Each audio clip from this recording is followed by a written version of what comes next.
બાળકો હવે આપણે સ્વાધ્યાય 1.4 અંતિમ સ્વાધ્યાય એનો દાખલાઓ સમજીએ. પહેલો દાખલો જુઓ. ભાગાકારની લાંબી પ્રક્રિયા કર્યા વગર નીચે દર્શાવેલી સમય સંખ્યાઓનું નિરૂપણ શાંત છે કે અનંત આવૃત છે તે જણાવવાનું છે. નીચે 10 સંખ્યાઓ આપી છે એટલે આમાં આના ભાગાકાર કરીને લાંબા ભાગાકાર કરીને નક્કી નથી કરવાનું. લાંબી પ્રક્રિયા કર્યા વગર એ નક્કી કરવાનું છે કે શાંત છે કે અનંત આવૃત છે એ જણાવવાનું. ખ્યાલ આવી ગયો?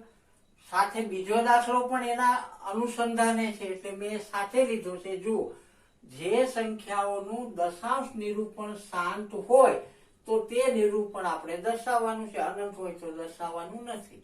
ખ્યાલ આવ્યો? બે દાખલાઓ સાથે કરીએ છીએ.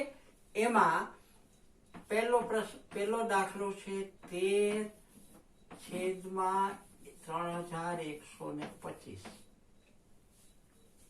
પ્રશ્ન એ છે લાંબી પ્રક્રિયા કર્યા વગર. આની પ્રક્રિયા કરીએ તો થાય આમ 13/3125 ભાગ ન ચાલે એટલે પડ્યું 0, પછી પોઈન્ટ મૂક્યો, પછી 0, ફરીથી ભાગ નહીં ચાલે એટલે 0, ફરીથી 0, 0, 0, પછી ભાગ ચાલે. પણ એમ લાંબી પ્રક્રિયા નથી કરવાની. આપણે તો પ્રમેય 1.6 1.7 એનો ઉપયોગ કરવાનો છે. કેવી રીતે? તો પહેલા આપણે આના અવયવીકરણ કરીએ. અવિભાજ્ય કોના? ક્યુ ના. આના 13 ના તો 13 એકુ 13 થાય એટલે હવે એના આગળ અવયવ નહીં થાય. પણ ક્યુ ના આપણે કરીએ. 3125 છે તો પહેલા આના અવયવ કરીએ આપણે. તો પેલા જુઓ 3 ને 4 ને 2 6 ને 5 11 એટલે 3 વડે ભાગ નહીં ચાલે, 2 વડે નહીં ચાલે, 3 વડે નહીં ચાલે એટલે 5 વડે ભાગ ચાલે. તો 5 6 30, 1 વધ્યો 12 થયા, 5 દુ 10, 2 વધ્યા 25 થયા, પચું 25 થયું. પાછા ને 5 વડે ભાગ ચાલે. 5 એકુ 5, 12 થયા, 5 દુ 10, 2 વધ્યા 25, પચું 25. આવી રીતે એના અવયવ તો તમને આવડે છે ને? તો પહેલા આવી રીતે પચું 25 અને 5 એકુ 5.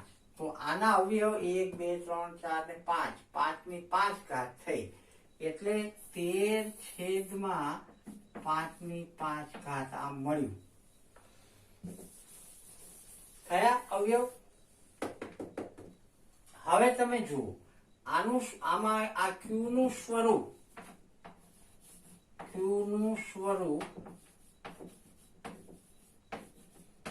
2 ની n ઘાત ગુણ્યા 5 ની m ઘાત છે ને? 2 નથી તો અહીંયા શું ગણશું? 2 ની 0 ઘાત. એટલે આ એ સ્વરૂપ છે. તો આનું નિરૂપણ કેવું છે? દશાંશ નિરૂપણ શાંત છે એ લખવું પડે. તેથી દશાંશ નિરૂપણ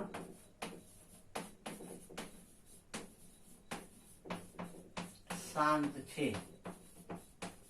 ચાલો, આ પેલા દાખલાનો જવાબ થયો. હવે બીજા દાખલા પ્રમાણે શું છે? દશાંશ નિરૂપણ શાંત હોય તો એ દર્શાવવાનું છે. તો હવે આને આપણે નિરૂપણ દર્શાવવું હોય તો આપણને ખબર છે. જુઓ તમે 13/5 ની 5 ઘાત છે કે નહીં? પોઈન્ટમાં ક્યારે સંખ્યા સરળતાથી મૂકી શકાય? તો છેદમાં 10, 100, 1000, 10 ના ગુણાંકમાં હોય તો મૂકી શકાય. તો અહીંયા 5 ની 5 ઘાત છે. હું અહીંયા 2 ની 5 ઘાત વડે ગુણું તો અંશમાં ગુણવા પડે. આમ આ એક જ થઈ ગયો, ઉડી ગયા. પણ આપણે અહીંયા 5 કોમન લેશું ને એટલે શૂન્ય વાળી સંખ્યા 10 ના ગુણાંકમાં આવી જશે. કેવી રીતે? જુઓ તો બરાબર 13 ગુણ્યા 2 ની 5 ઘાત એટલે 2 દુ 4 દુ 8 દુ 16 દુ 32 થાય. એટલે 2 ની 5 ઘાત અહીંયા મેં કરી 32. અહીંયા હું ઘાતને સામાન્ય લઉં 5 ઘાતને તો કૌંસમાં વધ્યા 5 ગુણ્યા 2. આવું સ્વરૂપ મળ્યું. થયું. હજી આનું સાદું રૂપ આપીએ તો આ બેનો ગુણાકાર જુઓ 13 દુ 26 ના 6 વધે આવી 2, 13 તેરી 39, 40 ને 41, 416 થયા. છેદમાં 5 દુ 10 ની 5 ઘાત થઈ, એટલે 416 છેદમાં 10 ની 5 ઘાત એટલે એકડા ઉપર 5 મીંડા. જેટલી ઘાત એટલા એકડા ઉપર મીંડા. 10 ની 2 ઘાત એટલે 100, 2 ઘાત એટલે એકડા ઉપર 2 મીંડા. 10 ની 3 ઘાત એટલે 1000, તો એકડા ઉપર 3 મીંડા. એવી રીતે 10 ની 5 ઘાત તો એકડા ઉપર 5 મીંડા. હવે આને પોઈન્ટમાં કરતા આવડે કે નહીં? જુઓ છે, જો ફરીથી હું તમને એ યાદ કરાવું. હું એમ લખું કે 416 છેદમાં 10 હોય તો 1 શૂન્ય છે તો એક આંકડા પછી પોઈન્ટ આવે અહીંથી. 416 છેદમાં 100 હોય તો 2 શૂન્ય છે એટલે 2 આંકડા પછી આવે. આમ ખ્યાલ આવે?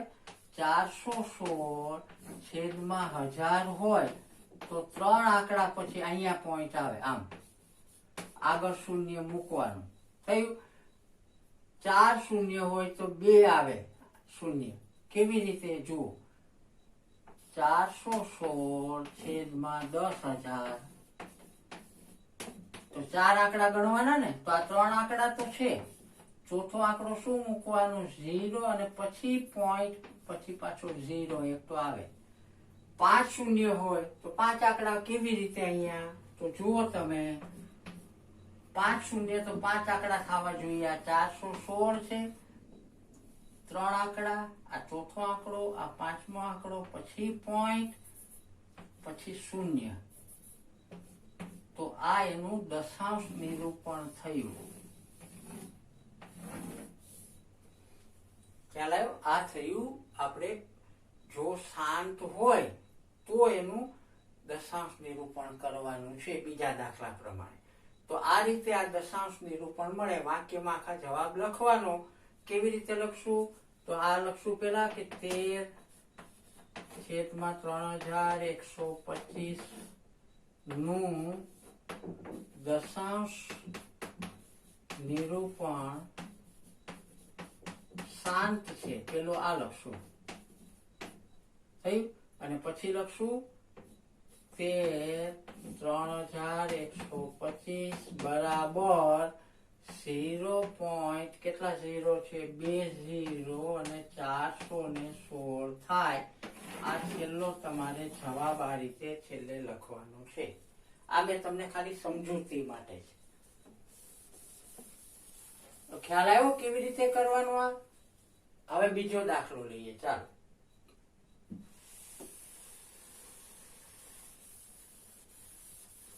તો બીજા દાખલાની રકમ હું અહીંથી 2 ભાગ કરું છું. અહીંયા 210 છે. હવે બીજો દાખલો લઈએ. તો બીજા દાખલાની રકમ જુઓ તમે, 17/8 બરાબર 17/2 તો આ તો ઓલી શરત પ્રમાણે છે જ.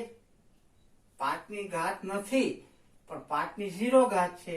એટલે અહીં લખશું કે q બરાબર 2 ની n ઘાત 5 ની m ઘાત સ્વરૂપ છે. આ સ્વરૂપ છે q નું.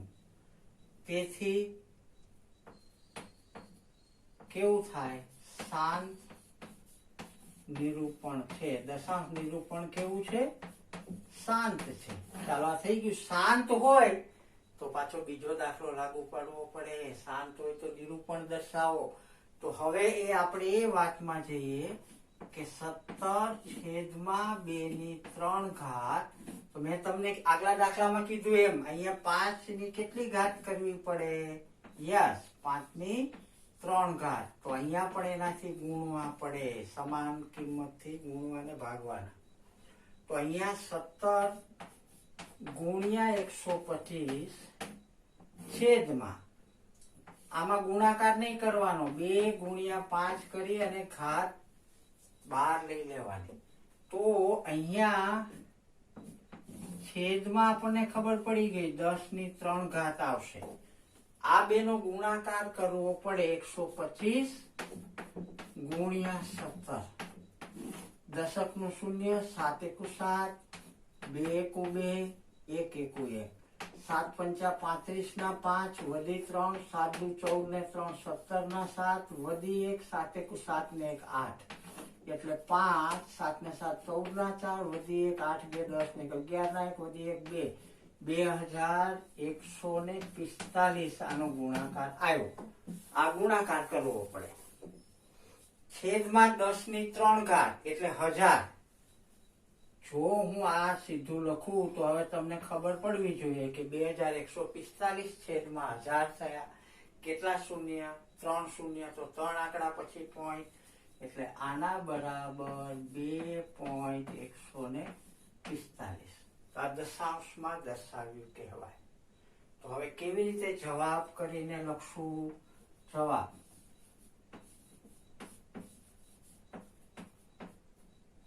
પેલું તો શું લખશું? શાંત નિરૂપણ છે આ પેલું. બીજા દાખલા પ્રમાણે 17 છેદમાં 8 બરાબર કેટલા આવ્યા?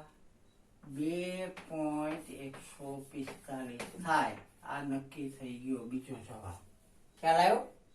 હવે જો તમે 17 ભાગ્યા 8 આમ લાંબી પ્રક્રિયા કરો, 8 દુ 16, 1 વધ્યો, પોઈન્ટ 0 ઉતાર્યો, 8 એકુ 8, 2 વધ્યા, પાછો 0 મૂક્યો, 8 દુ 16, આમ આગળ કરો ત્યારે આ જવાબ આવે. તો આ ન કરવું પડે એના માટે આ સરળ રસ્તો થયો. આ થયો આપણો બીજો દાખલો. થયું?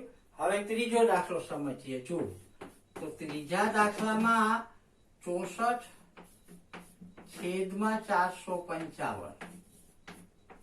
તો 64 ને ઘાતાંકમાં લખીએ તો 2 દુ 4 દુ 8 દુ 16 દુ 32 દુ 64, એટલે 2 ની 6 ઘાત થાય. છેદમાં 455 ના અવયવ કરો તો 2 વડે ભાગ નહીં ચાલે. 3 વડે ચેક કરો, 5 ને 5 10 ને 4 14, 3 વડે નહીં ચાલે તો હવે 5 વડે ચાલે. 5 નવા 45, 5 એકુ 5, પછી 7 વડે ચાલે, 13 સત્તા 91, પછી 13 વડે ચાલે. તો 5 ગુણ્યા 7 ગુણ્યા 13 થયા. 5 ગુણ્યા 7 ગુણ્યા 13 થયા. આના ભાગ. હવે અહીંયા જુઓ, આ ક્યુ નું સ્વરૂપ છે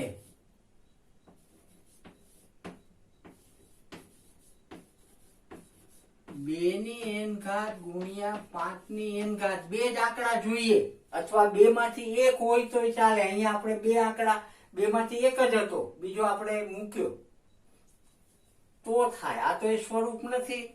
નું સ્વરૂપ 2 ની n ઘાત ગુણ્યા 5 ની m ઘાત નથી. તો શું લખશું?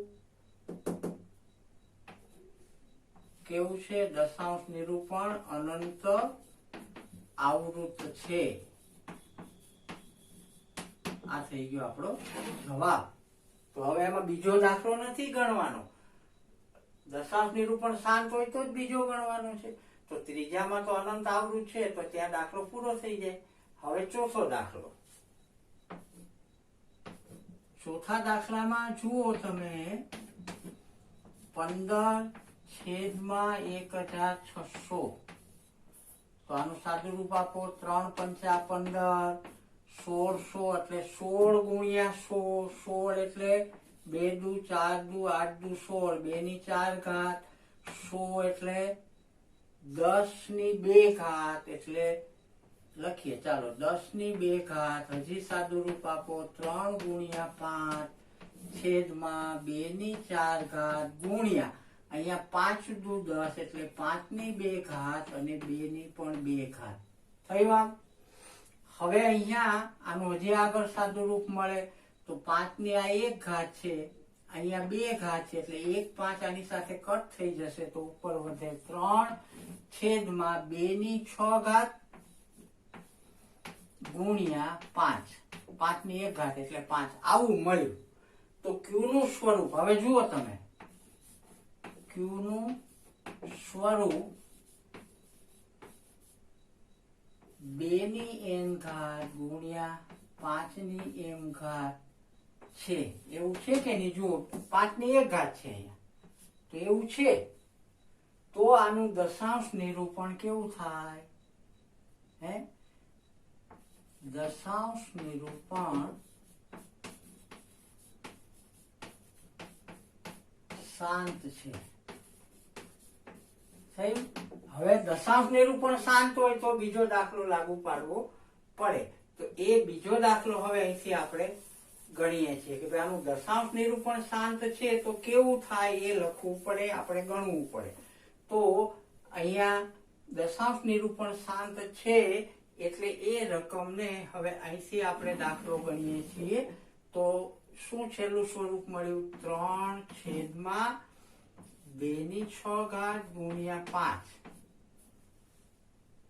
5 ની 1 ઘાત થઈ ને. તો 5 ની 6 ઘાત કરવા માટે 5 ની 5 ઘાત મૂકવા પડે, અહીં પણ 5 ની 5 ઘાત મૂકવા પડે. એટલે અહીંયા થયા 3 ગુણ્યા 5 ની 5 ઘાત, પચું 25, 25 પંચા 125, 125 પંચા 625, અને 625 ગુણ્યા 5 કરો એટલે 3125 આવે. ગુણાકાર કરવાનો.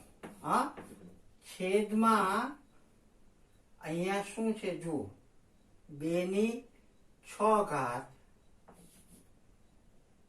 ગુણ્યા 5 ની 6 ઘાત થઈ ગઈ. હવે અહીંયા કઈ નહીં કરવાનું, ઉડાડવાના નહીં, એ તો આપણે લીધેલા છે. તો હવે અહીંયા છેદમાં આપણને ખબર પડી ગઈ, 2 ગુણ્યા 5 એટલે 10 ની કેટલી ઘાત? 6 ઘાત થઈ. અહીંયા 3 વડે ગુણવા પડે, 3 પંચા 15 ના 5, વધી આવી 1, 3 દુ 6 ને 1 7, 3 દુ 6 ને 1 7, 3 એકુ 3 અને 3 તેરી 9 આ મળ્યું. હવે 10 ની 6 ઘાત એટલે એકડા ઉપર 6 મીંડા, 9375, 1 ઉપર 6 શૂન્ય, તો બરાબર 0. 6 આંકડા થવા જોઈએ, 1 2 3 4, 2 શૂન્ય આગળ પેલા મૂકવા પડે. 9375 આનું દશાંશ નિરૂપણ છે. ખ્યાલ આવ્યો? તો બીજો દાખલો જ્યાં જરૂર પડે ત્યાં ઉપયોગ આપણે કરવાનો છે. તો આ આપણે વાત કરી ચોથા દાખલાની. હવે આપણે લઈએ પાંચમો દાખલો. તો પાંચમા દાખલામાં અહીંયા 343 છે. તો પાંચમો દાખલો સમજીએ.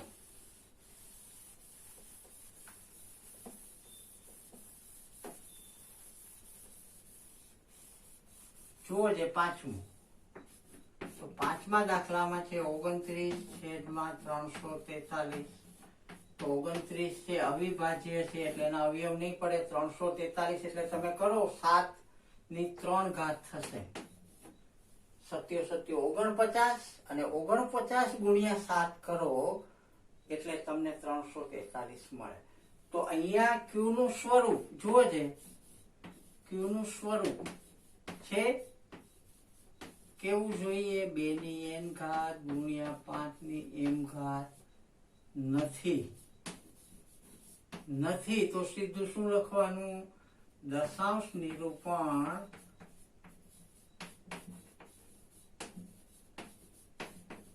અનંત આવૃત છે.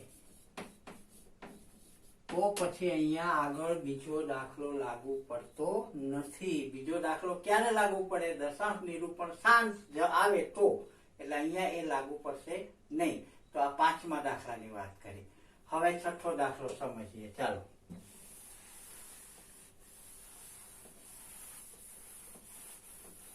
છઠ્ઠા દાખલામાં રકમ લઈએ પેલા વેલા.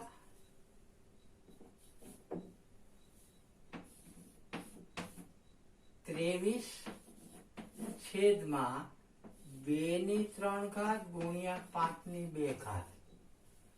અહીંયા આ ઘાતાંક આપેલું જ છે દાખલામાં જ છે ને, તો આપેલું જ છે તો હવે સીધું ક્યુ નું સ્વરૂપ જુઓ. ક્યુ નું સ્વરૂપ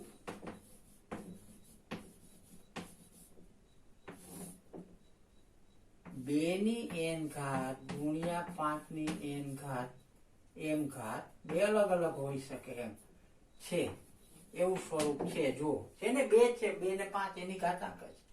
તો આ શું લખશું?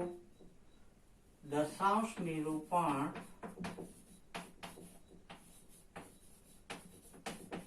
શાંત છે.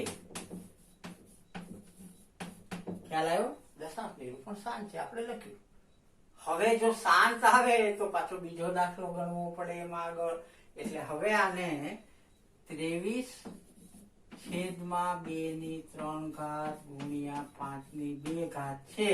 હવે અહીંયા 2/3 તો 5/3 કરવા માટે 5 વડે અહીંયા ને અહીંયા ગુણવા પડે. તો અહીંયા 115 થાય છેદમાં 2 ગુણ્યા 5 એની 3 થાય એટલે 115 છેદમાં 10/3 થાય. તો 3 આંકડા પછી શૂન્ય આવે એટલે શું થાય? 0.115 એ આનું દશાંશ નિરૂપણ થયું. એટલે કોઈ પણ પ્રકારે લાંબા ભાગાકાર કર્યા સિવાય આપણા આ પ્રમેય નંબર 1.56 નો 7મો ઉપયોગ કરી અને આપણે આ નક્કી કરી શકીએ. તો આ છઠ્ઠા દાખલાની વાત કરી. હવે જોઈએ આપણે 7મો દાખલો. તો બધા જ આ રીતના છે. તમે પાયાની વાત સમજી ગયા હોય તો તમારા માટે આ એકદમ સહેલું કામ છે ને. હવે 7મો દાખલો જોઈએ. જુઓ, 7મા દાખલામાં 129 છેદમાં 2/2 ગુણ્યા 5/7 ગુણ્યા 7/5. તો અહીંયા તમે સીધું ખબર પડી ગઈ ક્યુ નું સ્વરૂપ છે. Yes, very good. 2n ગુણ્યા 5m નથી. 7 વધારે આવી ગયો. વધારે ન આવવો જોઈએ. આ 2 સિવાય એક પણ અંક ન હોવો જોઈએ. કાંઈ એકલો બગડા વાળું હોય, એકલા પાંચડા વાળું હોય અથવા 2 વાળું હોય, બસ એટલું જ.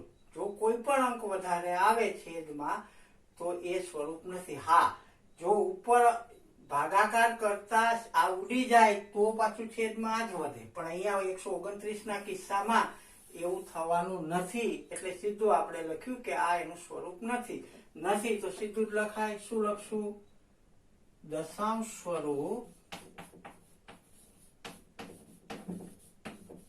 કેવું છે? અનંત આવૃત્ત છે. તો અહીંયા બીજો દાખલો હવે આપણે લાગુ કરવાનું રહેશે નહીં. હવે આવ્યો 8મો દાખલો. તો 8મો દાખલો અહીંયા સમજીએ. તો 8મા દાખલાની રકમ છે 6/15. તો 2 તેરી 6 અને 5 તેરી 15, 3 વહી ગયા. તો કયું સ્વરૂપ મળ્યું તમે જુઓ? 2/5. તો અહીંયા જુઓ ક્યુ નું સ્વરૂપ છે ને, એકલો 5 તો છે જ. 2n ગુણ્યા 5m છે. તેથી દશાંશ સ્વરૂપ અથવા દશાંશ નિરૂપણ કેવું છે? શાંત છે. થયું? આ એકલો 5 વાળું છે એટલે આ સ્વરૂપ જ થયું. મેં કીધું એમ એકલો 5 હોય તોય થાય, એકલા 2 ની ઘાતાંક હોય તોય થાય, 2 સાથે હોય તોય થાય. એ સિવાય કઈ પણ વધારાનું હોય તો નથી. ખ્યાલ આવી ગયો? તો હવે અહીંયા બીજો દાખલો આગળ એપ્લાય કરવો પડે. તો પેલા 2/5. તો અહીંયા આપણે 10 કરવા માટે 2 ને 2 થી ગુણવા પડે. એટલે 4/10 બરાબર 0.4. આ એનું દશાંશ નિરૂપણ થયું. તમારે વાક્યમાં જવાબ લખવો પડે, હું બધામાં નહીં લખું. ખ્યાલ આવી ગયો? તો આ થયો 8મો દાખલો. હવે આપણે 9મા દાખલામાં જઈએ. તો 9મો દાખલો છે 35/50. જુઓ છો 35/50. આના અવયવ પાડો 5 × 35 અને અહીંયા 25 દુ 50 એક 5 ગયા તો બરાબર 7/2 × 5. તો ક્યુ નું સ્વરૂપ કેવું છે બોલો? છે ને 2 ને 5 નું સ્વરૂપ. ક્યુ નું 2n × 5 સ્વરૂપ છે. તો શું લખશું? દશાંશ નિરૂપણ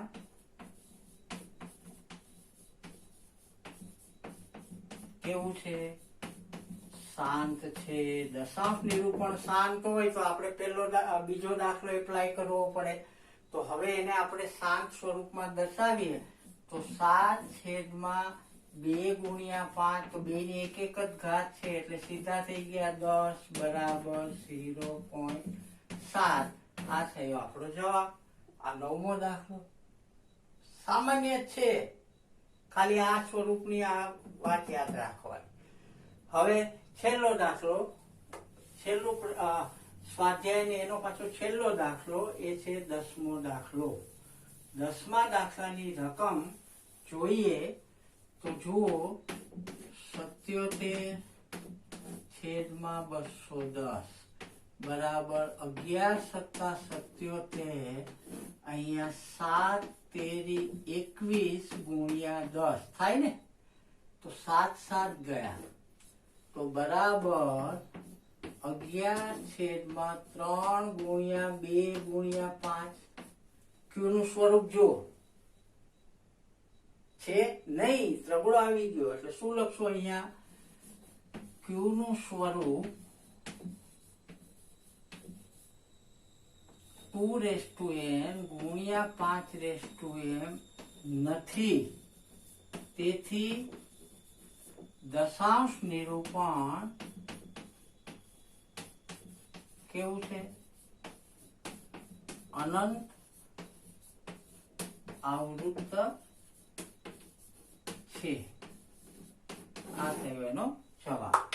તો અહીંયા આપણે સ્વાધ્યાય 1.4 ના પહેલો અને બીજો 2 દાખલા પૂરા કર્યા. હવે આગળના દાખલાઓ આપણે કરીએ. બરાબર સમજાઈ ગયું? પેલા પ્રમેયનો અર્થ હવે જ્યાં ક્યુ જે છે છેદ એનું સ્વરૂપ 2 અને 5 ની અલગ અલગ હોય કે સમાન ઘાત હોય અથવા 2 માંથી એક જ હોય તો દશાંશ નિરૂપણ શાંત જ થાય. અને આવી રીતે આપણે શોધી શકીએ. લાંબા ભાગાકાર કરવાની જરૂર નથી. બે હોય અથવા એ સિવાય કોઈ અન્ય સંખ્યા હોય તો દશાંશ નિરૂપણ શાંત નથી, અનંત આવૃત છે. હવે તમે આનો ભાગાકાર કરો, છેલ્લે જે મળ્યું તો એ અનંત આવૃત થાય. ખ્યાલ આવ્યો? તો આ રીતે આપણે આ 3 પ્રમેયનો ઉપયોગ કર્યો અને દશાંશ નિરૂપણ વિશેની વાત સમજ્યા. હવે આ અંતિમ પ્રકરણ પેલા સ્વાધ્યાયનું, અંતિમ સ્વાધ્યાય પેલા પ્રકરણનું અને એના 2 દાખલા આપણે કર્યા. હવે બાકીના દાખલાઓ છે એ આપણે જોઈએ અને પ્રકરણ પણ આપણે પૂરું કરીએ. ઓકે બાળકો? યસ.